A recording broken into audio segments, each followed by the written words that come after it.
آئیے آگے بڑھتے ہیں. تو پھر یہ آیا کہاں سے؟ بہت سارے بولیں گے جب سب ضعیف ہے تو آیا کیسے؟ جیسے بہت ساری دوسری چیزیں آئی ویسے یہ بھی آئی.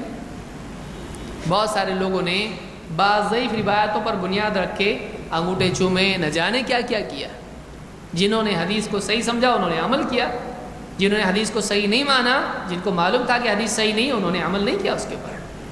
لیکن اور بھی پیچھے اگر ہم جائیں سلف میں تو واقعی اس کی ہسٹری کیا ہے، آئیے اس کو بھی ہم دیکھتے ہیں. تھوڑا یہاں سے دھیان سے سننا شروع کریں. حافظ ابن رجب ان کی کتاب ہے لطائف المعارف، اس کے صفحہ نمبر 151 پر انہوں نے اس رات کے بارے میں کچھ اعمال اور کچھ باتیں ذکر کی ہیں، اس کی حقیقت بیان کی ہے.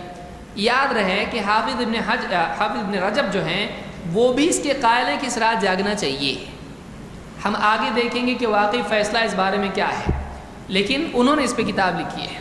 لیکن جو اس کو کر رہا ہے وہ کسی نہ کسی بنیاد پر کر رہا ہے نا. بہت سارے لوگ کیا کہتے ہیں، اتنے بڑے عالم جب کر رہے کچھ تو ہوگا نا. تو جب عالم خود بتائے کیا ہے تو سمجھ میں آئے گا نا اپنے کہ واقعی کیوں کر رہے ہو. ٹھیک ہے. ابن رجب کہتے ہیں قیام لیلۃ نصف لم یثبت فیہا شیء عن النبی صلی اللہ علیہ وسلم ولا عن اصحابہ. 15 شعبان کی رات، اس سلسلے میں اللہ کے نبی صلی اللہ علیہ وسلم سے یا صحابہ سے کچھ بھی ثابت نہیں ہے. کیا کہہ رہے ہیں؟ اس سلسلے میں اللہ کے نبی صلی اللہ علیہ وسلم سے اور صحابہ سے کچھ بھی ثابت نہیں. اتنی ساری حدیثیں گئیں وہ کیا ثابت نہیں ہے، مطلب حدیث معتبر نہیں. جو ان سے دلیل لے رہے ہیں وہ اس کو کیوں نہیں لے رہے؟ اتنے بڑے عالم ہیں، حافظ ابن رجب بھی کرتے تھے، انہوں نے کتاب میں لکھا ایسا. پیارے بہت اچھی بات ہے، لیکن انہوں نے جو یہ بات کہی کہ اس بارے میں نبی صلی اللہ علیہ وسلم اور صحابہ سے ثابت نہیں ہے، تیرے دل میں اس سے کھٹک کیوں پیدا نہیں ہو رہی ہے؟ اتنی بڑی رات اور نبی صلی اللہ علیہ وسلم اور صحابہ سے کچھ بھی ثابت نہیں، یعنی ان کو اس کی رات کی قدر نہیں تھی. تو ہی بہت قدر والا ہو گیا کہ تجھ کو اس رات کی قدر آ گئی اور ان سب سے ناراض ہو رہا ہے جو اس رات میں نہیں جا گئے. نبی صلی اللہ علیہ وسلم صحابہ سے کیوں ثابت نہیں؟ سب نے چھپا دیا، صحابہ نے نبی کا عمل چھپایا، تابعین نے صحابہ کا عمل چھپا دیا. ایسا ہے. معلوم یہ ہوا بنیادی بات کہ اس رات کے بارے میں اللہ کے نبی صلی اللہ علیہ وسلم اور صحابہ سے کچھ بھی ثابت نہیں ہے. وثبت، پھر کیا ثابت کیا ہے، کہاں سے آیا یہ؟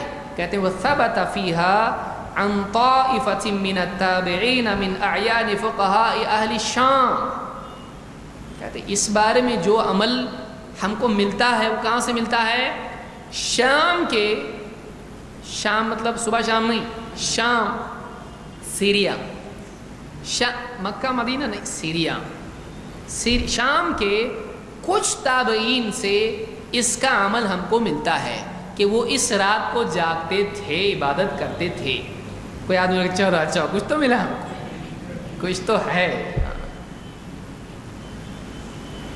تو اب اس میں یہ لطائف المعارف میں ہے، یہ جو عبارت ہے اس کا حاصل یہ ہے ابن رجب کہہ رہے ہیں نبی سے ثابت نہیں، صحابہ سے ثابت نہیں، تابعین سے ثابت نہیں، کچھ تابعین سے ثابت ہے. کہاں کے؟ شام کے. چلو تابعین سے تو مل گیا ہم کو. تابعین علم کہاں سے لیے؟ صحابہ سے. صحابہ سے ہی لیا ہوگا. ٹھیک ہے، وہ بھی دیکھتے ہیں. تفصیل سے اس بارے میں ابن رجب نے اور تفصیل اس کی ذکر کی ہے، انہی کی زبانیں ہم سنتے کیا ہیں. کہتے ہیں وَلَيْلَةُ النِّصْفِ مِنْ شَعْبَانَ كَانَ التَّابِعُونَ مِنْ أَهْلِ الشَّامِ كَخَالِدِ بْنِ مَعْدَانَ وَمَكْحُولٌ وَلُقْمَانِ بْنِ عَامِرٍ وَغَيْرُهُمْ يُعَظِّمُونَهَا وَيَجْتَهِدُونَ فِيهَا فِي الْعِبَادَةِ وَعَنْهُمْ أَخَذَ النَّاسُ فَضْلَهَا وَتَعْظِيمَهَا. کہتے ہیں کہ 15 شعبان اس سلسلے میں شام کے تابعین اور نام ذکر کیے. کون؟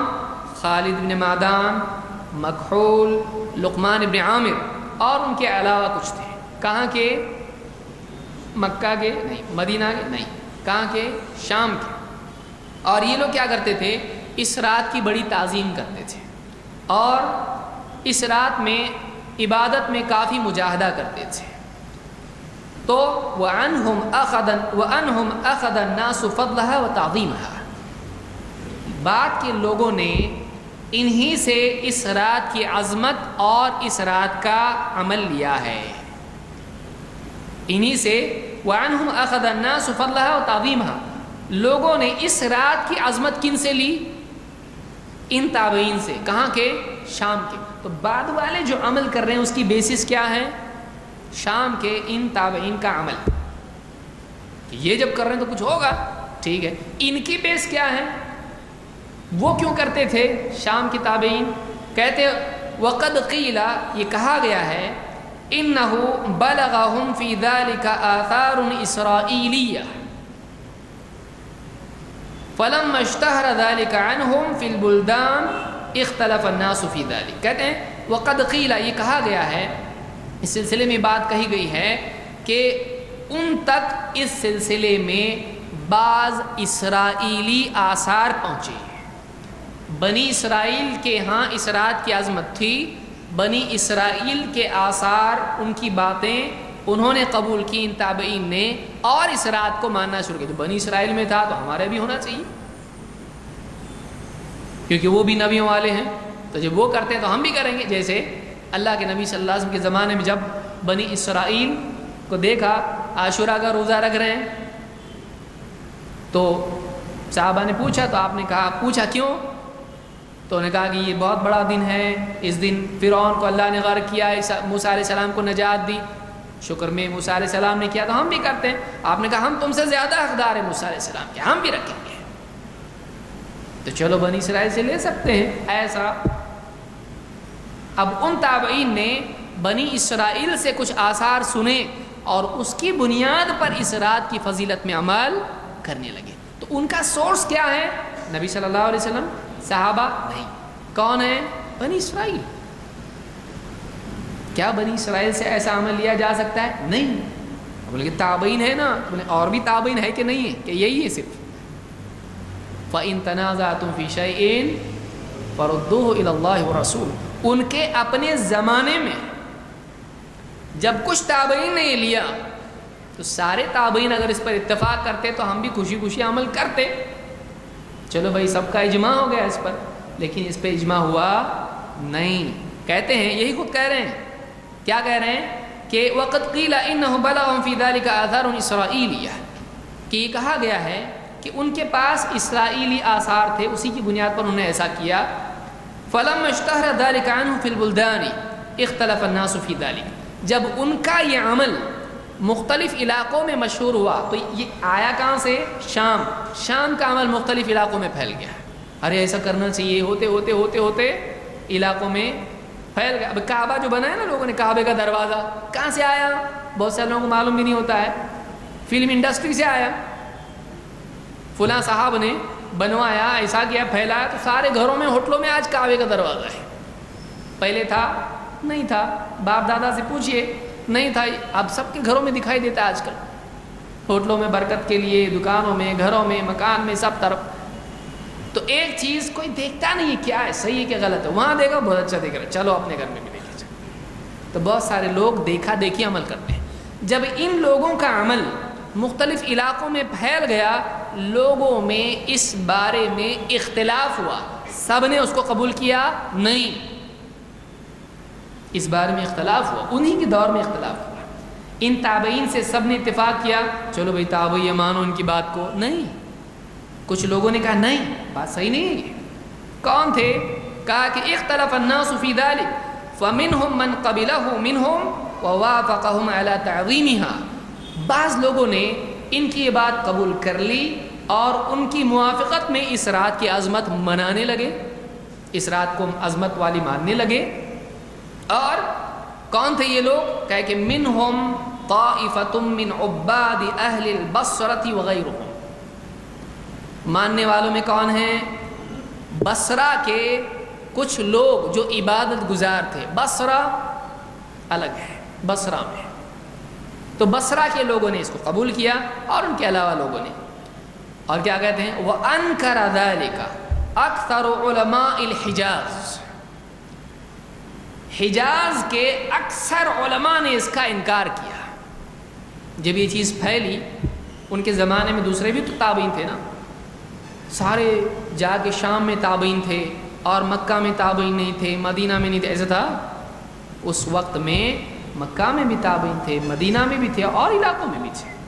تو یہ جب خبر پھیلی لوگوں تک، پہنچی لوگوں تک، تو حجاز کے اکثر علماء نے اس کا انکار کیا.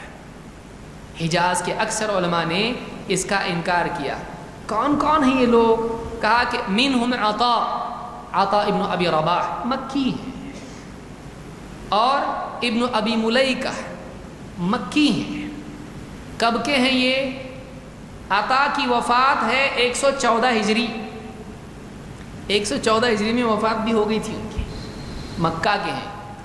اور ابن ابی ملیکہ 117 ہجری میں ان کی بھی وفات ہو گئی. تو پہلی صدی کے دوسری صدی کی شروعات ہی میں اس پر انکار ہو چکا تھا. یہ تابعین ہیں، عطا بھی تابعی اور ابن ابی ملیکہ یہ بھی تابعی ہیں. تو وہ تابعی ہیں کدھر کے؟ شام کے. انہوں نے اسرائیلی آثار لیے کیا، صحیح کہ غلط ہے؟ حجاز کے تابعین جو ہیں عطا اور ابن ابی ملیکہ، انہوں نے کہا نہیں. تو اب تابعین میں کیا ہو گیا؟ اختلاف ہوا. تو اب ان کی اگر مانتے ہیں تابعی ہے نا، یہ بھی تابعی ہے نا. آپ ماننے والوں کو دیکھ رہے تابعی ہے، آپ انکار کرنے والوں کو کیوں نہیں دیکھ رہے وہ تابعی نہیں ہے؟ اچھا، جو ماننے والے ان کا سورس کیا ہے؟ کہاں سے لیا انہوں نے؟ نبی صلی اللہ علیہ وسلم سے لیا؟ صحابہ سے لیا؟ نہیں، اسرائیلی آثار کے. تو اس کو نہیں مانا جائے گا، اس کو کیسے قبول کریں گے ہم جبکہ انکار کرنے والے موجود ہیں؟ تو دلیل نہیں ہونے کی صورت میں ہم ان کے ساتھ ہونا زیادہ اچھا ہے جنہوں نے انکار کیا، یا ان کے ساتھ ہونا اچھا ہے جنہوں نے بلا دلیل اسرائیلی آثار کی بنیاد پر عمل کیا؟ پھر بدعت کہتے کس کو ہے؟ بدعت کہتے کس کو ہے؟ نبی سے دلیل نہیں ہے اور بنی اسرائیل کی مخالفت کا ہم کو حکم ہے یا اتباع کا؟ کوئی آدمی کہتا پھر نبی صلی اللہ علیہ وسلم نے کیسا لیا عاشورے کا؟ نبی کو وحی ہوتی ہے اللہ کی طرف سے. آپ صلی اللہ علیہ وسلم کے سامنے کوئی واقعہ ہوتا ہے، اللہ کی طرف سے آپ مأمور ہوتے ہیں، آپ جس کو سینکشن کرے وہ سینکشن ہے، بعد والا نہیں ہے. کہ تابعی ہیں، تابعی رفع الدین بھی کرنے والے ہیں کہ نہیں ہیں؟ اب وہ لیں گے؟ اب نہیں، اب حدیث میں ایسا ہے، فلانا ایسا ہے. اچھا. تو اب تابعی تو صرف ایک عمل دیکھنے کے لیے ہے. تابعی امام کے پیچھے زور سے آمین بولنے والے بھی ہے کہ نہیں ہے؟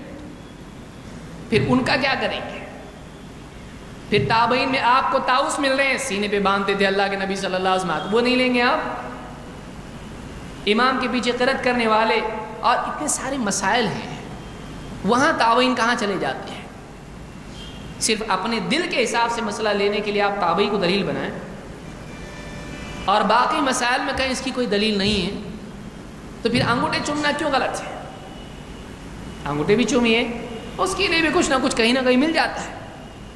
تو ایک آدمی بعض تابعین کا عمل لے اور اس کو دلیل بنائے، یہ صحیح نہیں ہے، جبکہ بعض تابعین اس کا انکار بھی کر رہے ہوں.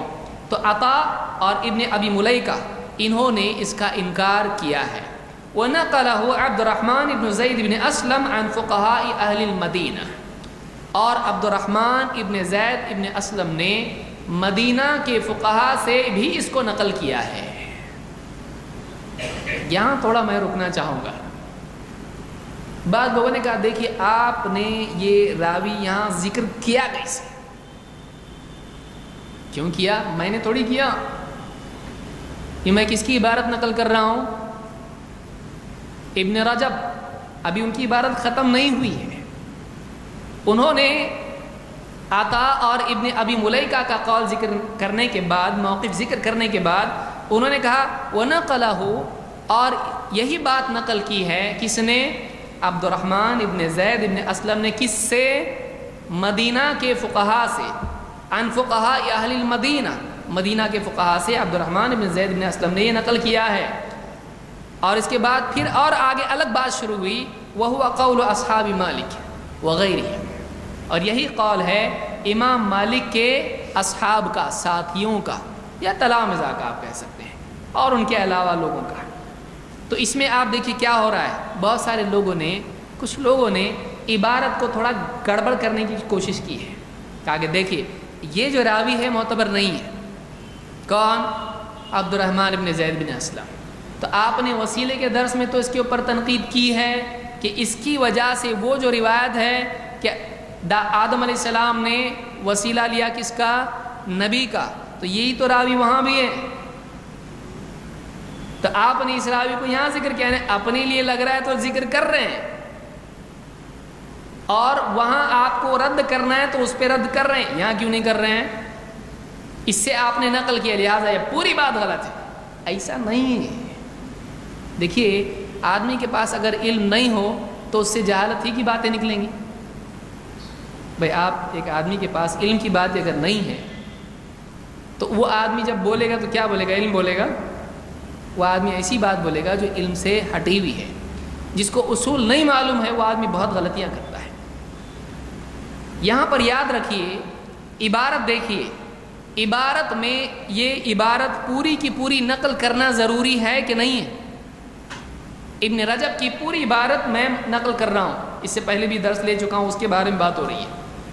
یہ پوری عبارت ہے۔ ابن رجب کہتے ہیں کہ ان میں سے اکثر علماء حجاز نے اس کا انکار کیا ہے، جن میں عطا ہیں، ابن ابی ملیکہ ہے۔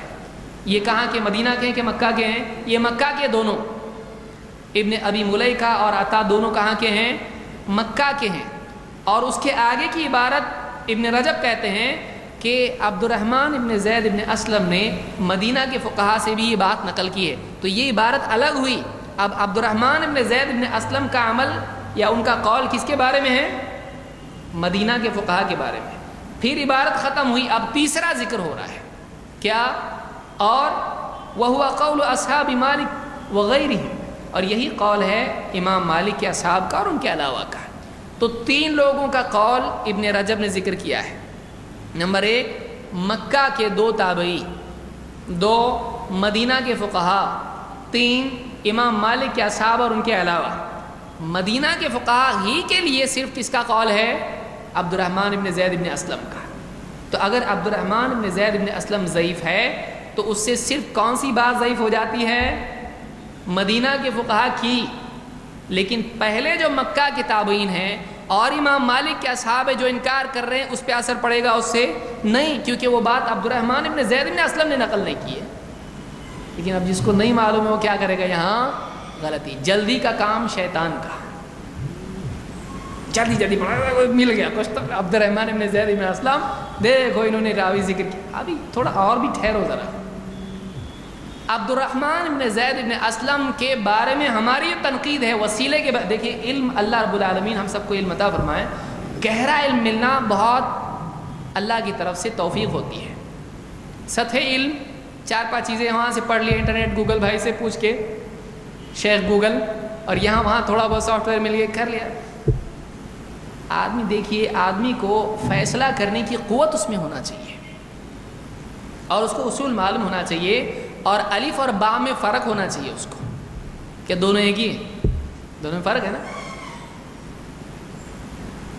اب عبد الرحمن ابن زید ابن اسلم پہ جو ہماری تنقید ہے حاکم کی روایت کے سلسلے میں، وہ حدیث کے بارے میں ہے کہ یہ راوی حدیث میں ضعیف ہے، اور بلا شبہ راوی حدیث میں ضعیف ہے، اور علماء نے اس کے بارے میں تنقید ذکر کی ہے اور کہا کہ یہ راوی فی نفسہ صالح تھا لیکن حدیث میں ضعیف تھا، نیک تھا، ٹھیک تھا، لیکن حدیث میں کیا ہے؟ ضعیف، صحیح نہیں ہے، اس کی حدیث نہیں لی جائے گی۔ اس لیے کہ میں نے اس سے پہلے بھی ایک راوی کے بارے میں ذکر کیا، ایک آدمی سچا ہو سکتا ہے لیکن حدیث میں غلطیاں کرنے والا ہو سکتا ہے۔ اور دوسری بات یہ کہ ایک آدمی ایک فن میں، ایک فیلڈ میں دلیل نہیں بن سکتا ہے، لیکن دوسری فیلڈ میں اس کی بات لی جا سکتی ہے۔ ایسا ہو سکتا ہے کہ نہیں ہو سکتا؟ چاہے دنیوی معاملہ ہو، جیسے میں نے بتایا ایک آدمی ہے جس کی انگلش بہت اچھی ہے لیکن میتھس کچے ہیں، تو آپ اس کو لیٹر ڈرافٹنگ میں رکھیں گے لیکن اکاؤنٹنگ میں نہیں رکھیں گے۔ کیوں؟ وہ ایک اگر اکاؤنٹنگ میں سے اس کو باہر کرو، اس کو نکالو، اس کو کچھ کام کا نہیں، ایسا ہوگا نہیں. وہ ایک فیلڈ میں کچا ہوتا ہے لیکن دوسری فیلڈ میں اس کی بات لی جاتی ہے. جو آدمی یہ نہیں جانتا ہے اس کو علم کے میدان میں بات کرنے کا کوئی حق نہیں ہے. ایسے کئی راوی ہیں جن کا ہم مستقل کوئی درس اس کے اوپر بھی لے سکتے ہیں، جو ایک فیلڈ میں ایک دم غیر معتبر ہیں لیکن دوسری فیلڈ میں ان کی بات دیکھی جاتی ہے. عبد الرحمن ابن زید ابن اسلم کے بارے میں جو یہ بات کہی گئی ہے، عبد الرحمن ابن زید ابن اسلم کا قول تفسیر میں خود ان کے حنفی علماء نے قبول کیا ہے. بخاری کی تفسیر میں خود حنفی علماء نے عبد الرحمن ابن زید ابن اسلم کا قول غالباً عمدۃ القاری میں یا جو انور شاہ کشمیری نے فیض الباری لکھی ہے اس میں ذکر کیا ہے. عبد الرحمن ابن اسلم کا کہنا ہے کہ السائحون سے مراد ہجرت کرنے والے ہیں. کیوں لیے وہاں پہ آپ اس کو؟ آپ کے عالم ہیں نا، حنفی ہیں، آپ کا عالم ہی لے رہے ہیں ان سے. اگر یہ بالکل حدیث میں نہیں چلے گئے راوی، لیکن اس کے اقوال تفسیر میں اور دوسرے میدان میں لیے جاتے ہیں. واقدی کے بارے میں علماء کا اتفاق ہے کہ واقدی سے روایت لینا صحیح نہیں ہے. واقدی راوی ہے ایک، محمد ابن سعد کا استاد. محمد ابن سعد معتبر ہیں، واقدی معتبر نہیں. امام شافعی کہتے ہیں واقدی کی تمام روایات جھوٹ کا پلندہ ہے. امام شافعی کہہ رہے ہیں واقدی. آپ عمدۃ القاری یا اسی طرح سے آپ فیض الباری، حنفی حضرات کی کتاب ہے، بہت عزت اور احترام کے ساتھ بھرا ہوا ہے واقدی واقدی واقدی واقدی. بلکہ ایک مسئلے میں تو فیض الباری میں لکھا ہوا ہے صحیح بخاری کے حوالے سے، جو صحیح بخاری میں باب ہے اندھے آدمی کا مؤذن ہونا، وہ باب ہے، آپ اس میں دیکھ سکتے ہیں. اس بارے میں واقدی کے بارے میں واقدی نے ایسا کہا اور یہ زیادہ صحیح ہے. ارے اب واقدی سے روایت کیسا لے رہے ہیں؟ کیونکہ ہسٹری میں واقدی کی بات بہت سارے علماء لیتے ہیں لیکن حدیث میں واقدی معتبر نہیں ہے. مقاتل ابن سلیمان تفسیر میں لی جاتی ہے بات لیکن حدیث میں بالکل نہیں ہے. ایک عام بات ہے جس کو جو آدمی واقعی دین کا علم رکھتا ہے اور مختلف فنون اور علوم کے بارے میں وہ فرق کرنے کی صلاحیت اس میں ہے، اس کو معلوم ہے ایسا ہے کہ ایک آدمی تفسیر کی فیلڈ میں مانا جائے گا، حدیث میں نہیں. کشاف معتزلی ہے، آج بھی حنفی حضرات کشاف تفسیر پڑھتے ہیں. کشاف معتزلی ہے. وہ کیوں پڑھتے ہیں بھائی؟ کہتے اس کی عربی کے اعتبار سے بہت مفید ہے. تو آپ حنفی ہیں، آپ تفسیر کشاف پڑھا رہے ہیں لیکن وہ کون ہے؟ معتزلی عقیدے میں خراب ہے. کیوں پڑھ رہے ہیں آپ؟ اس لیے کہ اس کی عربی زبان کی وجہ سے، بلاغت وغیرہ کے سارے قواعد وہ بتاتا ہے. کشاف معتزلی ہے، تفسیر کشاف لکھنے والا. تو یہ فرق یاد رکھنا چاہیے. ہم نے جو عبد الرحمن ابن زید ابن اسلم پر جو ہماری تنقید ہے وہ اب بھی قائم ہے. وہ کس میدان میں ہے؟ یہاں حدیث بیان کر رہے ہیں عبد الرحمن ابن زید ابن اسلم. یہاں کیا ہے؟ یہاں مدینہ والے ایسا بولتے تھے، یعنی آپ ایک آدمی حدیث میں اگر کچا ہے آپ کچھ بھی بات اس کی نہیں سنیں گے. میرے چچا آئے نہیں، آج اتوار ہے، آج فلانا ہے، فلانا آ رہا ہے، کچھ بھی نہیں. ایک آدمی حدیث کے میدان میں معتبر نہیں ہے، اس کا مطلب یہ نہیں ہے کہ وہ تاریخ کے میدان میں بھی معتبر نہیں ہے. ہو بھی سکتا، نہیں بھی ہو سکتا. ایک دم ہی جھوٹا ہے تو پھر کچھ بھی نہیں لیں گے آپ. سمجھ رہے ہیں؟ بات کو فرق یاد رکھیں. یہاں عبد الرحمن ابن زید ابن اسلم کا قول جو ذکر کیا وہ میں نے نہیں کیا ہے. میں پوری، اب کوئی آدمی اس کو کٹ کرتا تو کیا بولتے؟ دیکھو آگے کا بیان نہیں کیا. تو میں پوری عبارت نقل کر رہا ہوں کہ اکثر علماء حجاز نے انکار کیا ہے. یہ کون کہہ رہا ہے؟ عبد الرحمن ابن زید ابن اسلم نہیں، ابن رجب. پھر ان میں نام ذکر کر رہے ہیں کس کا؟ عطا کا اور ابن ابی ملیکہ کا. کون؟ عبد الرحمن نہیں، ابن رجب. عبد الرحمن جو ذکر جس سے جو مل رہا ہے وہ صرف فقہائے اہل مدینہ کا ہے. آپ اس کو چھوڑ بھی دیتے ہیں تو یہ دو تابعین کا کیا کریں گے آپ؟ اس پہ اثر پڑتا ہے؟ نہیں. اور پھر امام مالک کے اصحاب ان کا بھی تو انکار ہے، وہ عبد الرحمن ابن زید ابن اسلم سے نہیں آیا ہے. تو اگر مان لیجئے یہ نہیں بھی لینا چاہیے تو اس کا اثر کہاں پڑے گا؟ ٹھیک ہے بھائی، مدینہ کے فقہا اس کا ثابت نہیں ہے کہ وہ انکار کرتے ہیں، مکہ کے تو انکار کرتے ہیں کہ نہیں کرتے ہیں؟ اور بعض لوگوں نے اور کہتے ہیں کہ وقالوا ذلک کلہ بدعہ، ان سب کا کہنا کیا ہے؟ یہ سب کا سب کیا ہے؟ بدعت ہے۔ مطلب یہ کہ تابعین میں سے عطا اور ابن ابی ملیکہ اور اس کے علاوہ کئی لوگ تھے جو اس کو کیا کہتے تھے؟ بدعت کہتے تھے۔ تو ہم اس میں منفرد ہیں؟ تو بعض لوگوں نے کوشش کیا کی؟ عبد الرحمن ابن زید ابن اسلم کی وجہ سے پوری بات کو غیر معتبر ثابت کرنے کی کوشش کی۔ کم سے کم کچھ نہیں آتا تو عربی تو آنا چاہیے کہ عبارت تو آدمی سمجھے کہ لکھنے والا کیا لکھ رہا ہے، اتنی جلدی آپ کو کیا ہے؟ تھوڑا صبر سے کام لے، تھوڑا سمجھیں پہلا جملہ کیا بول رہا ہے، دوسرا جملہ کیا بول رہا ہے، تیسرا کیا بول رہا ہے، تھوڑا صبر ہے۔ صبر نہیں ہو آدمی کے اندر تو ایسا نقصان ہوتا ہے۔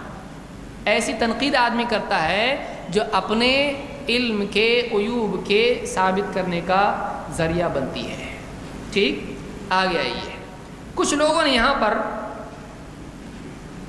فاقہی کی عبارت نقل کی ہے۔ فاقہی محمد ابن اسحاق فاقہی، اب میں دیکھا تھوڑا سا پورا دیکھا میں، وہ فقیہی نہیں ہے، وہ فاقہی ہے۔ نام کیا ہے ان کا؟ محمد ابن اسحاق الفاقیہی۔ فقیہی پیارے، فقیہی نہیں ہے، وہ کیا ہے؟ فاقہی ہے۔ اور ان کا قول ذکر کر کے یہ ثابت کرنے کی کوشش کی کہ دیکھو مکہ میں یہ رات منائی جاتی تھی۔ کیا قول ہے فاقہی کا؟ فاقہی کہتے ہیں وَأَهْلُ مَكَّةَ فِيمَا مَضَى إِلَى الْيَوْمِ، ماضی سے لے کے اب تک مکہ والوں کا عمل جو ہم نے دیکھا وہ یہ ہے اِذَا كَانَ لَيْلَةُ النِّصْفِ مِنْ شَعْبَانَ خَرَجَ عَامَّةُ الرِّجَالِ وَالنِّسَاءِ إِلَى الْمَسْجِدِ، کہ جب 15 شعبان کی رات ہوتی تھی تو مکہ والے کیا کرتے تھے؟ یعنی یہ ثابت کرنے والے، دیکھیے آدمی بڑا ڈاکو ہوتا ہے، ثابت کرنے پہ آتا ہے تو بہت کچھ ادھر ادھر کا توڑ جوڑ کے کچھ تو بناتا ہے۔ ٹھیک ہے، دیکھتے ہیں کیا بول رہے ہیں باقی۔ کہتے ہیں کہ اذا كان ليلة النصف من شعبان واهل مكة فيما مضى الى اليوم، آج تک مکہ والوں کا عمل یہ ہے ماضی سے اب تک کہ جب 15 شعبان کی رات ہوتی تھی خرج عامۃ الرجال والنساء الى المسجد، عام طور سے مرد عورتیں مسجد کی طرف نکلتے تھے۔ فصلوا وطافوا واحيوا ليلتهم، تو کیا کرتے تھے؟ نماز پڑھتے تھے، طواف کرتے تھے اور رات میں جاگتے تھے۔ کب؟ 15 شعبان کی رات کو۔ حتی الصباح بالقراءة بالمسجد الحرام، یہاں تک کہ صبح ہو جاتی تھی اور وہاں پر کیا کرتے تھے؟ وہ قرأت کرتے تھے مسجد حرام میں۔ حتی یختم القرآن کلہ، یہاں تک کہ اس رات میں پورا قرآن ختم کرتے تھے۔ اچھی بات ہے۔ اب یہ مانتے ہیں آپ لوگ، دلیل میں تو پیش کر رہے ہیں، تو دلیل میں جو پیش کر رہا ہے وہ ماننا بھی تو چاہیے نا۔ عورتوں کو آنے دیتے مسجد میں؟ جس کا قول ذکر کر رہے ہیں وہ کیا بتا رہا ہے؟ اس رات میں مرد عورتیں مکہ میں کیا ہوتی تھیں؟ مکہ میں نماز کے لیے جمع ہوتے تھے، جماعت سے وہاں نماز ہوتی تھی، صبح تک نماز چلتی تھی، ایک قرآن پورا ہوتا تھا۔ کرو تو جس کا عمل ذکر کر رہے ہیں وہ عمل تو کر رہے نہیں۔ تو مکہ میں عمل، پھر حضرت عمر نے عورتوں کا آنا بند کیا مسجد میں، ارے یہ کہاں سے آیا؟ پھر حضرت عمر نے مسجد میں عورتوں کا آنا بند کی۔ جب آپ بول رہے تھے عورتیں آ رہی کہاں سے؟ تو مرد اور عورتیں سب جمع ہو کے نماز پڑھ رہے ہیں مسجد حرام میں، آپ کیوں نہیں کرتے؟ بولے وہ ٹھیک ہے، عورتیں مسجد میں آئیں گی فتنہ ہوگا، یہ کیا ہے؟ تو جس کی دلیل آپ دے رہے ہیں اس پہ عمل بھی تو کرو، کہ خالی رات کے بارے میں دلیل لیں گے اور پوری رات کی بات کے بارے میں نہیں، ان کے جیسا عمل کرو۔ دوسری بات یہ کہ فاقہی کب کے ہیں؟ فاقہی ان کی وفات 272 میں ہوئی ہے، اور جنہوں نے اس عمل کو رد کیا ہے مکہ والوں نے، ان کی وفات 114 اور 117 میں ہوئی ہے۔ یہ بعد والوں نے عمل کیا ہے، وہ دلیل بنا رہے اور پہلے والوں کو چھوڑ دیے۔ سمجھ میں آ رہی بات؟ کہ جنہوں نے اس عمل پر انکار کیا ہے وہ کب کے ہیں؟ وہ تو 114 اور 17 میں دونوں کی وفات ہو گئی تابعین کی. 114 سے کتنا ہوا؟ 214. 214 سے کتنا؟ 272. 150 سال کے بعد. اور پھر انہوں نے جنہوں نے انکار کیا ان کا کیا کریں گے آپ؟ یہ تو مل گئے آپ کو. یہ کون لوگ تھے نہیں معلوم. یہ ماننے والے ہو سکتے جنہوں نے انہی سے لیا، کیونکہ ابن رجب کیا کہہ رہے ہیں، وہاں سے جب عمل پھیلا تو بہت سارے علاقوں میں پھیلا اور لوگوں نے وہ عمل کرنا شروع کیا. بہت ممکن ہے انہوں نے بھی وہیں سے لیا ہو، کیونکہ اس وقت میں ان سے پہلے جب وہ عمل لوگوں تک پہنچا، تابعین تک پہنچا، تابعین میں سے ابن ابی ملیکہ اور اسی طرح سے عطا ابن ابی رباح نے اس کا انکار کیا ہے. تو ان لوگوں کے عمل سے پہلے تابعین اس عمل کا انکار کر چکے ہیں. آپ وہ کیوں نہیں لے رہے مکہ والوں کا، اور یہ کیوں لے رہے؟ آپ پبلک کا عمل لے رہے، لیکن تابعین اور اتنے بڑے علماء عطا ابن ابی رباح اور ابن ابی ملیکہ ان کا عمل کیوں نہیں لے رہے، جو کہ قاضی تھے مکہ کے؟ نہیں نا. ایسے ہی ہوتا ہے کہ ایک آدمی جب کرنا ہی اس کو ہے تو پھر آپ کتنا بھی منع کرو وہ کر کے ہی رہتا ہے. شادی کرنے والوں کو دیکھو آپ، دل آ جاتا جب کسی کا تو بڑے دادا نانا چاچا پھوپھا خالہ خالو کس کی بھی سنتا نہیں، اس کو ادھر ہی جانا ہوتا، اس کو بس وہی چاہیے. دل میں رچ بس گیا ایک بات اس کے، وہ چھوڑے گا نہیں. ایسے ہی اہل بدعت کا حال ہوتا ہے. جب ساری دلیلیں فیل ہو جاتی ہیں تو اس پہ آتے ہیں منع کدھر ہے، برا کیا ہے، اور دلیل لانا چاہتے ہیں کہیں سے بھی کچھ بھی، ڈوبتے کو تنکے کا سہارا اس کو لے کے عمل کرنا شروع کرتے ہیں. تو یہاں پر آپ دیکھیں گے کہ ہم نے مکہ کے تابعین کا عمل ذکر کیا کہ وہ اس پر انکار کرتے تھے. وہ عبد الرحمن بن زید بن اسلم کی روایت نہیں ہے. عبارت 10 بار پڑھیں گے تو کم سے کم سمجھ میں آئے گا. اگر ایک بار نہیں سمجھ میں آ رہی نا، 10 بار پڑھو نا، صبر کرو، تھوڑا اچھے سے پڑھو، علماء سے پوچھو، بڑے علماء سے پوچھو کہ وہ عبارت کا ترجمہ کیا ہوتا ہے. خواہ مخواہ اعتراض کرنا اور تنقید کرنا آدمی کو نقصان دیتا ہے. تو یہاں پر یہ خلاصہ اس چیز کا ہے کہ اس سلسلے میں تابعین کا رد موجود ہے. اور کہاں کی تابعین ہے؟ مکہ کی ہے. اور ابن رجب اس سلسلے میں جو کہہ رہے ہیں وہ کہتے ہیں کہ وہ انکر ذالک اکثر علماء الحجاز، اس عمل پر حجاز کے، حجاز کس کو کہتے ہیں؟ مکہ، مدینہ، طائف، جو عرب ہے، مکہ، مدینہ، طائف اور اس کے اطراف کے جو علاقے ہیں، ان کو کیا کہتے ہیں؟ یہ حجاز ہے. یہاں کے علماء نے انکار کیا. اگر یہ عمل وہاں واقعی سنت سے ثابت ہوتا، اللہ کے نبی صلی اللہ علیہ وسلم کے زمانے سے ہوتا آیا ہوتا، یہ کیوں انکار کرتے اس کے اوپر؟ اور خود ابن رجب کیا کہہ رہے ہیں؟ اس سلسلے میں اللہ کے نبی صلی اللہ علیہ وسلم سے اور صحابہ سے کوئی ثابت نہیں. تو پوری بات کا خلاصہ یہ کہ نمبر 1، اللہ کے نبی صلی اللہ علیہ وسلم اور صحابہ سے کوئی ثابت ہے اس سلسلے میں؟ نہیں. کہاں سے ثابت ہے؟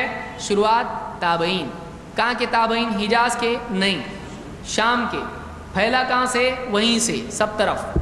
اور پھر ان کے پاس کیا دلیل تھی؟ ان کے پاس اسرائیلی روایات تھی. ہو سکتا ہے یہ ضعیف روایتیں بھی ہوں ان کے پاس. وہاں سے انہوں نے لیا اس کو، وہاں سے پھیلا. جب پھیلا تو لوگوں نے سب بولے بہت اچھا عمل کرو. نہیں، کچھ نے کیا، کچھ نے نہیں کیا. نہیں کرنے والے کون ہیں؟ حجاز کے علماء. اکثر مکہ مدینہ کے اکثر علماء انہوں نے انکار کیا. جن میں سے کون ہے؟ عطا اور ابن ابی ملیکہ. کب کے ہیں؟ دوسری صدی کی شروعات کے. فاقی بولتے ہیں ہمارے زمانے میں لوگ عمل کرتے تھے، پہلے سے دیکھتے آئے ہم لوگ. ٹھیک ہے، وہ کب کے ہیں؟ 252 کی وفات ہے ان کی. ان کی 114 کی وفات ہے. 150 سال کا فرق ہے. پہلے ہی اس کا ریجیکشن ہو چکا ہے. بعد میں اگر لوگ عمل کرتے ہیں تو کریں. بعد والوں کا عمل دلیل ہوگا نہیں. بعد میں تو 4 مسلح بھی تو ہو گئے تھے نا وہاں پہ. اور اس کے بعد آج کا عمل لیں گے مکہ کا. آج بھی تھوڑے لوگ لیتے، لیکن وہ بھی کیسا؟ آج بھی لوگ مکہ میں ہوتا نا ایسا. کیا ہوتا؟ 20 رکعت تراویح. ابھی رمضان آ رہا، شروع ہو جائے گا سب. مکہ میں 20 کیسا ہوتی؟ مدینہ میں 20 کیسا ہوتی؟ مکہ میں دعا نہیں ہوتی نماز کے بعد، وہ نہیں لیں گے. اقامت اکہری ہوتی ہے، اور کتنے سارے اعمال وہاں پر ہیں، پوری گنتی وہ نہیں لیں گے، لیکن وہاں پہ کیا لیں گے؟ صرف 20 رکعت۔ تو اہل بدعت کا یہ معمول ہے، مستقل معمول ہے، اصول ہے، خاموش اصول، کہ اپنے مطلب کی لینا اور باقی چیزیں چھوڑنا، جو ٹکرائے وہ چھوڑ دینا۔ تو یہاں بھی انہوں نے یہ ساری چیزیں کی ہیں، اللہ تعالیٰ ہدایت عطا فرمائیں۔ اس سلسلے میں دیکھیے، یہ بات ہم نے دیکھی کہ اس میں تابعین کے دور میں اختلاف ہوا، بعض نے اس کو قبول کیا اور بعض نے قبول نہیں کیا۔ اللہ تعالیٰ کا اس بارے میں ہم کو کیا حکم ہے؟ نمبر 1، فَإِن اذان کا وقت ہو گیا ہے، ہو چکا ہے، 9 بجے کی اذان ہے، 8:45 کی۔ آخری بات کہہ کے اپنی بات ختم کر رہا ہوں۔ اللہ تعالیٰ کا حکم ہے فَإِن تَنَازَعْتُمْ فِي شَيْءٍ فَرُدُّوهُ إِلَى اللَّهِ وَالرَّسُولِ، اگر کسی چیز میں تم میں اختلاف ہو جائے تو معاملے کو کہاں لوٹاؤ؟ اللہ اس کے رسول کی طرف۔ وہاں سے مل رہا کرنا نہیں کرنا، کرنا مل رہا ہے وہاں سے تو ہم کو کچھ بھی نہیں مل رہا ہے، اگر کرتے تو ہم بھی کرتے، نہیں کیا تو ہم بھی نہیں کریں گے۔ کیوں؟ عمر بن خطاب رضی اللہ عنہ نے فرمایا کہ تو پتھر ہے، تو نہ فائدہ دیتا ہے نہ نقصان، اگر میں نے اللہ کے نبی صلی اللہ علیہ وسلم کو تجھے چومتا نہیں دیکھا ہوتا تو کبھی نہیں چومتا، مطلب آپ نے کیا اس لیے کر رہا ہوں، اگر نہیں تو نہیں کرتا۔ نبی سے ثبوت ہے تو کریں، تو مت کریں، اپنے دل سے نہیں کرنا چاہیے۔ اللہ رب العالمین ہم سب کو سمجھتا فرمائیں۔ مزید انشاءاللہ کسی اور سال اور زیادہ تفصیل سے اس کو ہم دیکھنے کی کوشش کریں گے۔ اقول قولی ھذا واستغفر اللہ لی ولکم۔